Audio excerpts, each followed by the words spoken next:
Welcome to the natives. In this tutorial हमें दिया गया है एक सर्कल जिसकी रेडियस है 20 और सर्कल के सेंटर से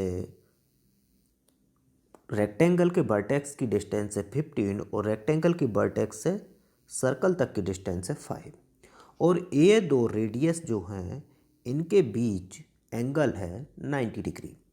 तो हमें निकालना है इस रेक्टेंगल का एरिया। तो चलिए निकालते हैं। सबसे पहले हमने यहाँ से लेके यहाँ तक कनेक्ट किया जो रेक्टेंगल का डायगोनल होगा, मतलब आयत का विकर्ण होगा। अब हम देखेंगे इस वाले ट्रायंगल में, तो यहाँ पे ये वाली साइड 15 है, ये वाली साइड 20 है, तो ये हम निकाल सकते हैं क्योंकि ये 90 डिग्री है तो इसके सामने ये हाइपोटेनियस होगा। तो according to Pythagoras theorem hypotenuse का square is equal to the sum of the square of other two side. तो यहाँ पे लिख देंगे, अगर हम इसे C मान लें, इसे B मान लें, इसे A मान लें, तो ये हो जाएगा C square equal to A square plus B square according to Pythagoras theorem. तो हम C स्क्वायर की वैल्यू निकालेंगे तो वो हो जाएगी A की वैल्यू 20 का स्क्वायर प्लस B की वैल्यू पुट करेंगे तो वो हो जाएगी 15 का square. Square of 20 is 400 and square of 15 is 225. Sum of this value is 625. So this is equal to 625 which is equal to C square. तो value of C equal to हो जाएगा under root 625 which means square root of 625 is equal to 25.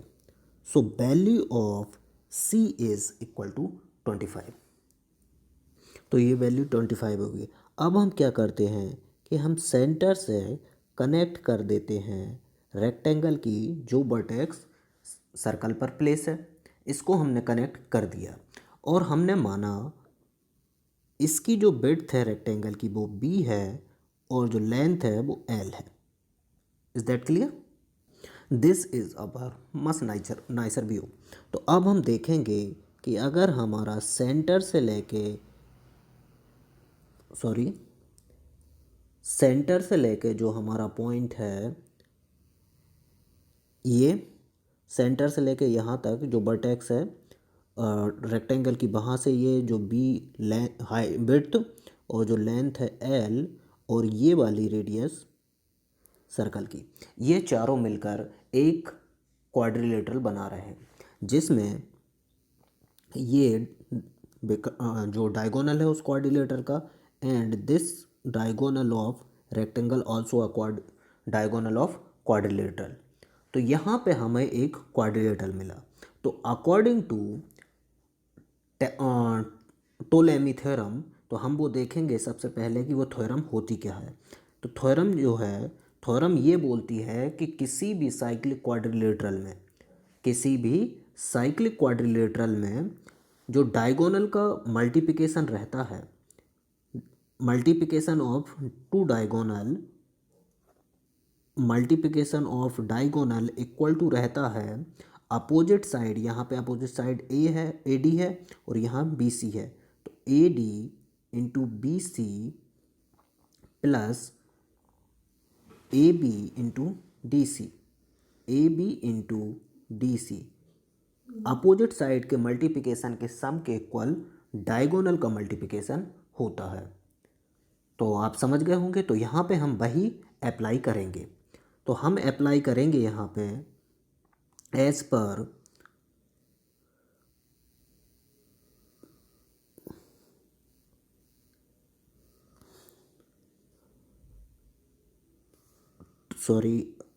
ये as पर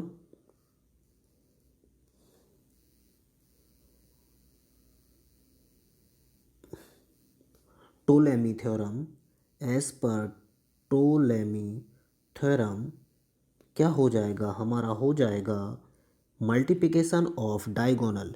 ये हमारा diagonal है जो कि रेडियस है सर्कल की, और एक हमारा ये डायगोनल है इस क्वाड्रिलेटरल में। तो हम देखेंगे दोनों का मल्टीप्लिकेशन क्या हो जाएगा, 20 इंटू 25, ये रेडियस है और ये 25 लेंथ है।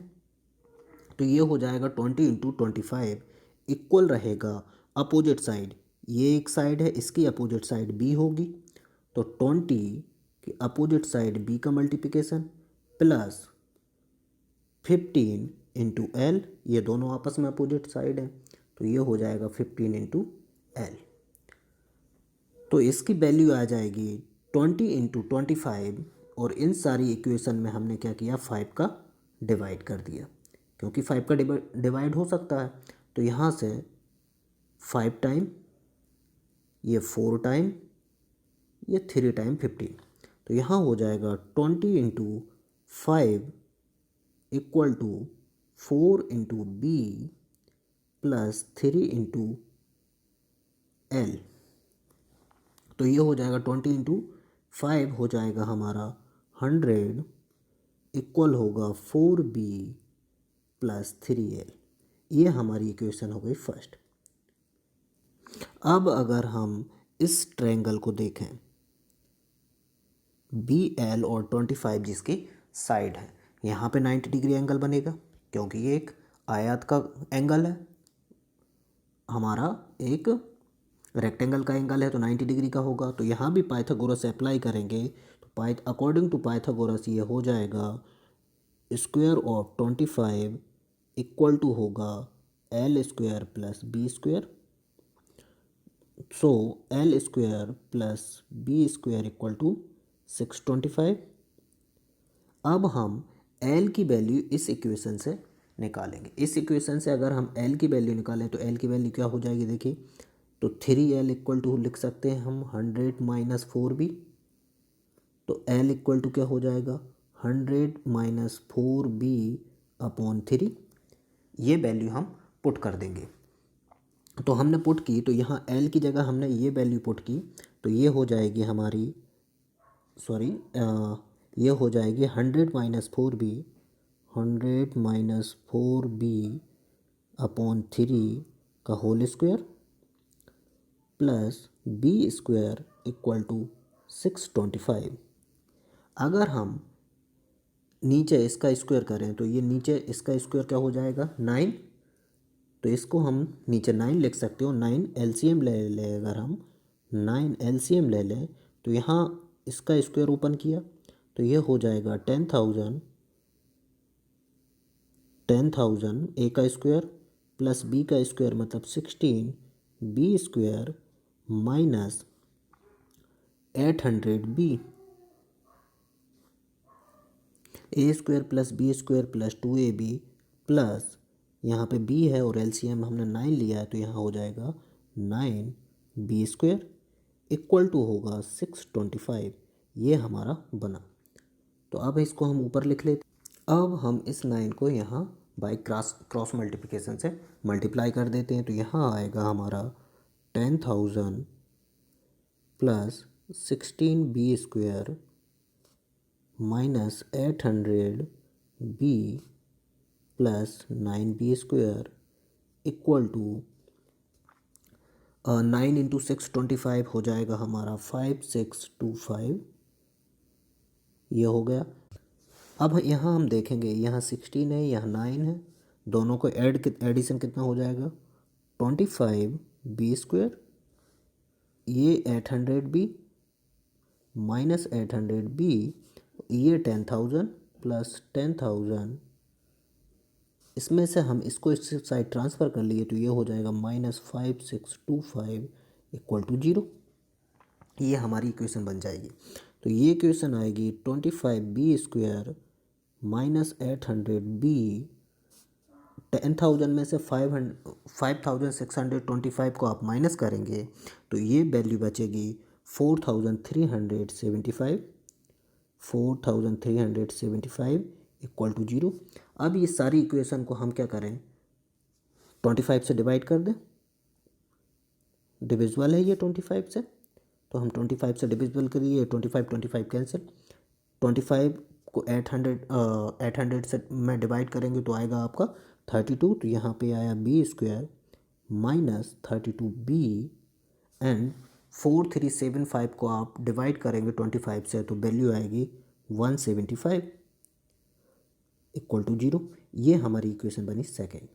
इस इक्वेशन को हम सॉल्व कर लेते हैं और बी की वैल्यू निकाल लेते हैं। तो हम बी को सॉल्व कर लेते हैं बाय फैक्टराइजेशन मेथड, गुणनखंड विधि से सॉल्व करेंगे। तो इसको बी स्क्वायर ही लिखा हमने। 32 को हम कैसे ब्रेक करें कि मल्टीप्लिकेशन करने पर 175 बी स्क्वायर आना चाहिए और प्लस माइनस करने पर -32 बी। तो ये हो जाएगा आपका 25 B minus 7 B plus 175 equal to 0। अगर यहाँ से b कॉमन ले लें तो आएगा, अंदर बचेगा b -25। इस फैक्टर की बात कर रहा हूँ मैं। यहाँ से इसमें से हम -7 कॉमन ले लें तो अंदर बचेगा प्लस b -25 इक्वल टू 0। दोनों में से अगर हम b -25 कॉमन ले लें, b -25 हमने कॉमन ले लिया, अंदर बचेगा b -7 इक्वल टू 0। एक बार ये यूज़ करेंगे, एक बार यूज़ करेंगे तो हमारी b की वैल्यू जो है वो दो वैल्यू आएंगी, एक 25 होगी और एक 7 होगी। अब ये देखना, अब जब डायगोनली 25 है तो हमारी b की वैल्यू 25 कैसे हो सकती है। तो हम क्या करेंगे, वैल्यू जो रहेगी b की वो ये 7 कंसीडर करेंगे, क्योंकि 25 पॉसिबल ही नहीं है। तो वैल्यू ऑफ b जो हो जाएगी वो हो जाएगी, हम करेंगे कंसीडर b इक्वल टू 7। अगर हमारा b इक्वल टू 7 है तो l की वैल्यू क्या होगी वो निकालते हैं। अब जो b की वैल्यू है उसको हम यहाँ पुट कर देंगे l की वैल्यू में। तो l की वैल्यू क्या हो जाएगी, l इक्वल टू है पहले से हमारे पास 100 माइनस 4b अपॉन 3। तो यहाँ पे b की वैल्यू पुट करेंगे तो l की वैल्यू आएगी 100 माइनस 4 इंटू 7 अपॉन 3। तो 100 माइनस 7 4 जा 28 upon 3 which is equal to 72 by 3। 72 by 3। So value of L is equal to 24। So value of L equal to हो जाएगा 24। So now we need to find 24। Length हमारी है L और L की value कितनी है 24। Put किया 24 into width जो है 7। तो 24 7 टाइम आपका वैल्यू आ जाएगा 168। This is the value of our area of rectangle. So thank you for watching. If you have any query, please comment on comment box, and please subscribe my channel and share this video. Thank you.